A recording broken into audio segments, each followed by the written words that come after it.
ஒரு தகப்பன் தன் பிள்ளைகள் வருத்தமா இருக்கும்போது கேட்குறான், என்ன ஏன் அல்ற, எதுக்கு, ஏன் அப்படி கேட்டு அதை என்ன பண்றான், செய்யறான்.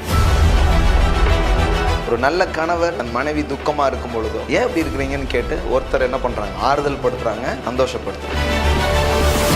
அப்போ இந்த முழு பைபிள்ல நம்ம கவனிச்சுட்டே வந்தோம்னா, படிச்சுட்டே வந்தோம்னா, மக்கள் எந்தெந்த விஷயங்கள்லாம் துன்பப்பட்டிருக்கிறாங்களோ அதில் நடுவிலே தேவன் ஒரு சமாதானத்தை, ஒரு சந்தோஷத்தை அவர் பிறப்பிக்கிறார்.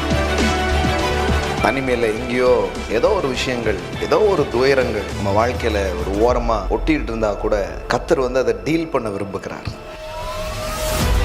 கடவுள் இப்ப என்ன வேலையில் இருக்கிறாரு, இப்ப தனியா இருக்கிற, யாருமே இல்லையா, உனக்கு ஒரு குடும்பத்தை நான் தருவேன்.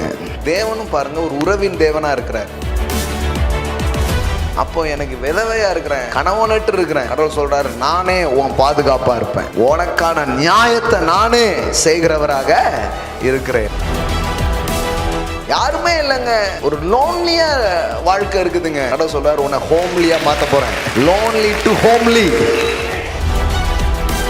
அவர் என்ன பண்றாருன்னா, என்ன பண்ணா என் பிள்ளை சந்தோஷமா இருக்கும், இப்படி யோசிக்கிறார் உங்களை குறித்து. இப்படி உங்கள் வாழ்க்கையின் காரியங்களை குறித்து யோசிக்கிற ஒரு நல்ல தேவன், ஒரு நல்ல தகப்பன் உங்களுக்கு இருக்கிறார். அதனால யாருமே இல்லைன்னு நினைக்காதீங்க. உங்க வாழ்க்கையில உங்களை டேக் கேர் பண்ணக்கூடிய, உங்களை விசாரிக்கக்கூடிய ஒரு நல்ல தேவன் உங்களுக்கு இருக்கிறார். ஆபிரகாமுடைய வாழ்க்கையில ஒரு வருத்தம், என்ன வருத்தம், இஸ்மவேல்ல தள்ளிடுங்க, ஆகாரையும் தள்ளிடுங்க அப்படின்னு சொல்லிட்டு யார் சொல்லிட்டா, சாராள் சொல்லிட்டா.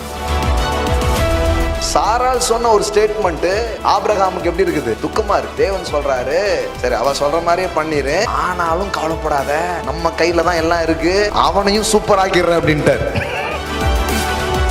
இந்த இஸ்மவேல் வந்ததே ஒரு கீழ்ப்படியாமையின் செயல். கடவுள் பாருங்க, இவனுடைய தவறுகளுக்கு கூட தயவை பாராட்டி ஒரு ஆசீர்வாதத்தை கொடுக்கிறாருன்னா அதுதான் அவருடைய கிருபையிலும் கிருபையாக இருக்கு.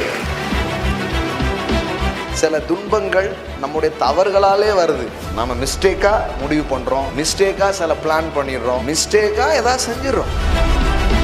ஆனா ஒண்ணு சொல்றேன், நம்ம மிஸ்டேக்கா இருந்தா கூட அதுலயும் தேவன் நம்ம கூட நின்று அந்த துன்பத்தின் வேரை அகற்றி நம்மை ஆசீர்வதித்து நம்மை சந்தோஷப்படுத்துகிற ஒரு கிருபையின் தேவனை நாம் ஆராதிக்கிறோம். நம்ம உடம்ப நல்லா பார்த்துக்காதனால சில வியாதிகள் நமக்கு வந்திருக்கலாம், படிப்பை ஒழுங்கா படிக்காதனால நம்ம எதிர்காலம் பாலா இருக்கலாம். ஆனா நான் கடவுள் சொல்றாரு, அது உன்னுடைய மிஸ்டேக்கா இருந்தா கூட அந்த மிஸ்டேக்கு கூட என்னால மாஸ்டர் டேக் ஆக்க முடியும். ஈசாக்குடைய லைஃப்ல அவனுக்கு என் அம்மாவை நான் இழந்துட்டேனே அப்படின்னு ஒரு வருத்தம் உள்ள இருந்துட்டே இருக்கு.